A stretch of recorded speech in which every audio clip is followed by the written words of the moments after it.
Hi guys, I'm Mike and this is F1 Fanatics.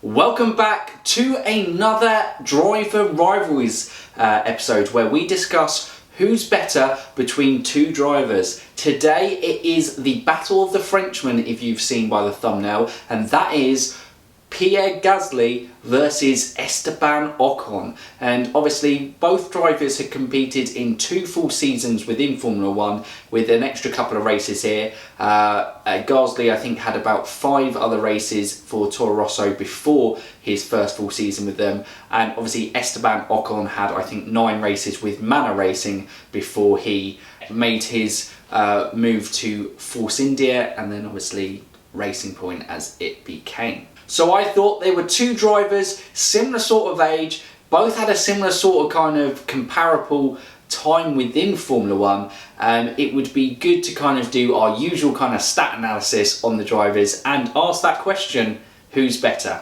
And guys, if you are new around here and you do like the content that we do, don't forget to press that subscribe button, click that bell notification, and you can keep up to date with all our latest content, including more videos just like this one. But now we're going to get into the rivalry and starting off with those stats. First one we're going to look at is Pierre Gasly, and he's competed in 47 Formula 1 races. Within those he has 1 podium to his name.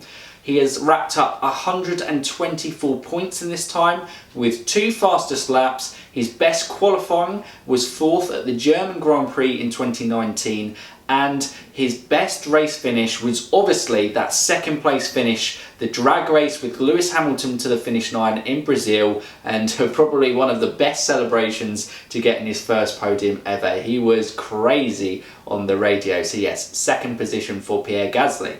We now look at Esteban Ocon, and he has competed in 50 races during his Formula 1 career. He has currently no podiums to his name, 136 points, no fastest laps to his name, but his best qualifying position is 3rd, which he has achieved twice within his Formula 1 career, and also his best race finish is 5th, which he also has achieved twice in his career. If you look at that stats-wise points, they're pretty close. I would say Esteban Ocon for those 2 seasons has been had a better car to perform in, so I'd expect him to score more points than Pierre Gasly. Obviously, Gasly had the kind of 6 months at Red Bull, which we all know didn't go well. So yeah, he struggled on that front, but the rest of the time the Toro Rosso would be comparable to the Racing Point, a worse car in my opinion, so it's expected to be there. Obviously Gasly has that better race result, achieving that 1 career podium at Brazil, but Ocon, we'll talk about it later on in the video, certainly looks like he has a greater pace in qualifying. He certainly had some fantastic qualifying achievements. I think his last one was in Spa in 2018. Correct me if I'm wrong on that one. But yes, if you can see there, both competed in similar sort of races. The fastest laps, obviously you'd expect Pierre Gasly in that Red Bull to have a couple, which he does. It'd be very unlikely for Ocon to have achieved the fastest lap within that time. So as it goes on stats fronts, they are pretty close to it at this point. Now obviously with both these young drivers being around the same age, they've come up through the kind of junior age groups together and have been racing against each other as well. But we'll take a look at Pierre Gasly's junior career first. So Pierre Gasly has started off his junior career in the French F4, where he achieved a 3rd place finish in this. He then progressed to Euro Cup Formula Renault, which also Esteban Ocon competed, and Pierre Gasly won this competition, his first kind of championship that he won in his junior career. Then Gasly came 2nd in the Formula Renault 3.5, and that was a very strong grid. I think drivers like Luca Giotto, Antonio Giovinazzi, I think also Esteban Ocon competed in that one as well. So yeah, that was a very strong field, and Pierre Gasly finishing 2nd in that was no mean feat at all.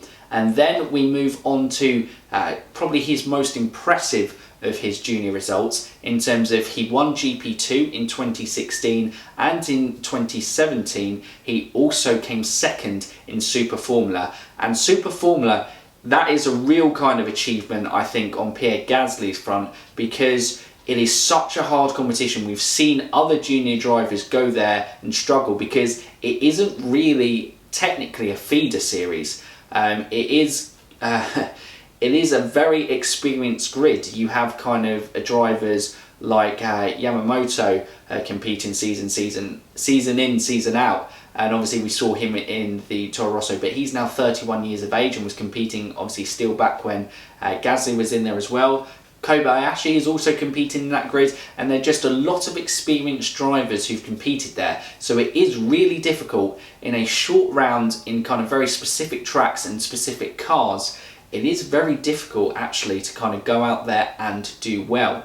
And Pierre Gasly was able to finish second in that championship, which is certainly no mean feat. Now we look at Esteban Ocon, and like I said, in that Eurocup Formula Renault 2.0, he also competed in the same season that Pierre Gasly was there, and Pierre Gasly finished first, and Esteban Ocon finished third in that championship. And so, yeah, that was their first kind of direct comparison against each other, and Pierre Gasly came out on top. Here is the next one, is probably one of Esteban Ocon's most impressive junior achievements, and that was in the European F3. And this had lots of kind of star-studded names in the grid, including Max Verstappen.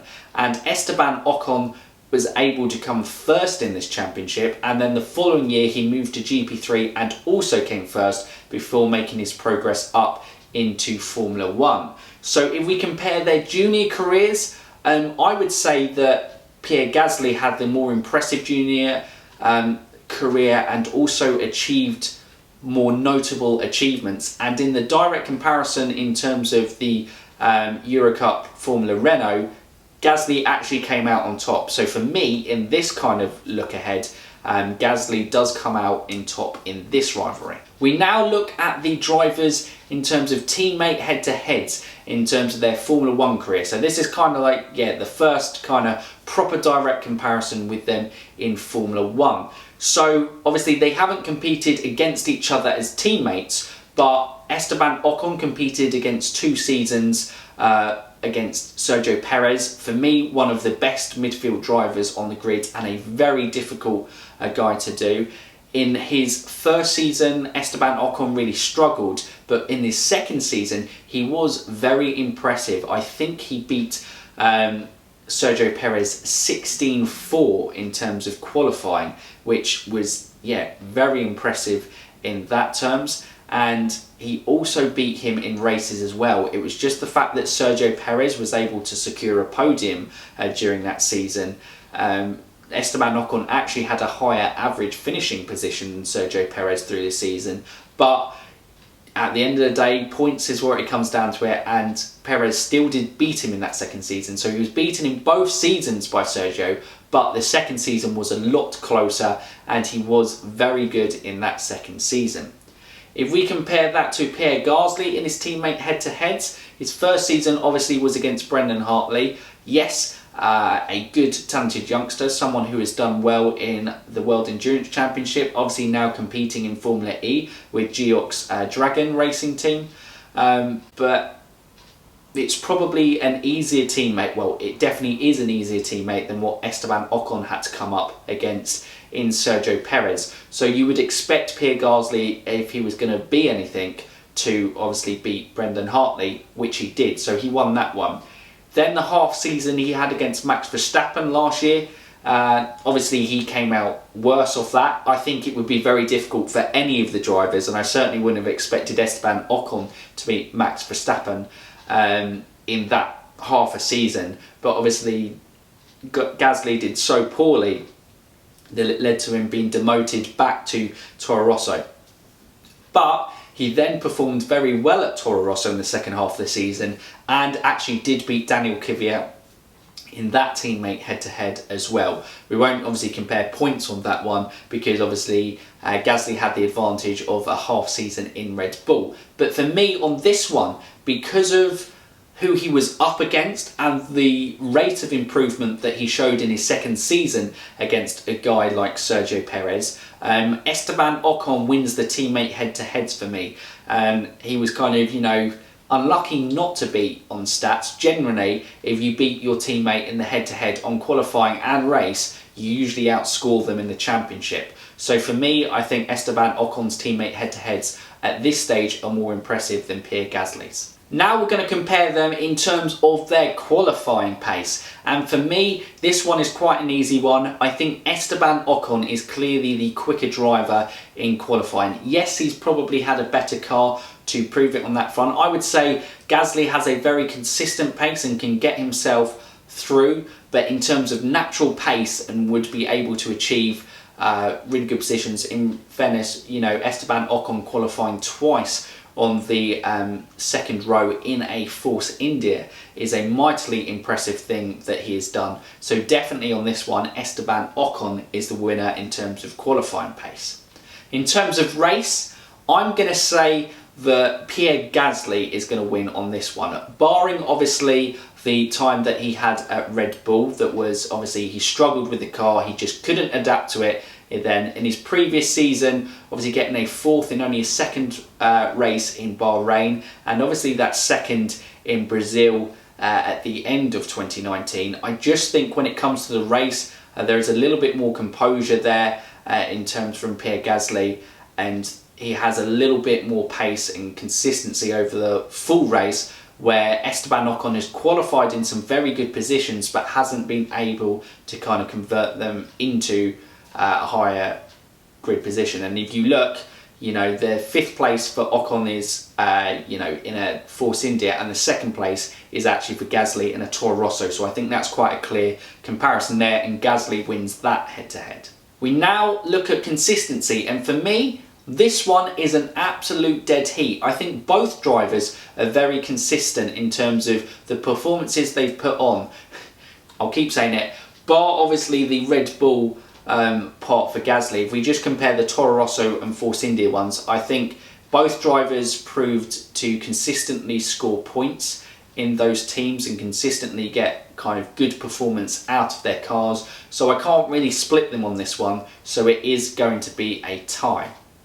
The last point we are going to compare the two drivers on is pressure, and this is a very close one because I think both of them have coped with the pressure of their teams very well. But what is going to split it for me is going to be Pierre Gasly in the second half of the season with Toro Rosso in 2019, and, you know, that race performance in Brazil. The amount of pressure Gasly was under, I think the whole F1 community had pretty much written off Gasly's 2019 season when he got dropped from Red Bull. We just thought it would absolutely crush him as a driver. But to come back and to beat Daniel Kvyat, who was having a very good first half of the season up in that point. Remember, he himself had secured a podium at the German Grand Prix in the wet conditions there. And he was able to do that. Yes, you know, over the top, Ocon and Perez, they clashed, and I think he put some severe pressure on Perez that saw some mistakes that not many other teammates have forced Perez to do in his time within Formula 1. So that was obviously a pro to Esteban Ocon. But I think overall, Pierre Gasly just is a little bit ahead on him on this one, mainly for the end of that 2019 season and how he came back and the performances that he put in. So I now give to my conclusion thoughts. I think they are very close and very talented drivers, and if you both put them in top cars, I think absolutely fantastic talents in F1, and they really could challenge at the top end of the grid. Still both with yet to prove, because obviously Esteban Ocon wasn't able to secure the Mercedes seat. Pierre Gasly, in his one time in a top team with Red Bull, obviously it didn't go well, although mitigating circumstances there, because anyone going into Red Bull and trying to dethrone Max Verstappen basically has to do so with one hand tied behind their back. So you have to be a really special talent to even come close to that, I think, in my books. But for me, Pierre Gasly just edges that. I think If you put them in the same sort of machinery, I think Gasly would come out on top, mainly because of his race performances. I think Esteban Ocon is very good on a Saturday. I think he has fantastic pace, and I don't think he's quite yet found a way of converting that onto a Sunday and converting that into points.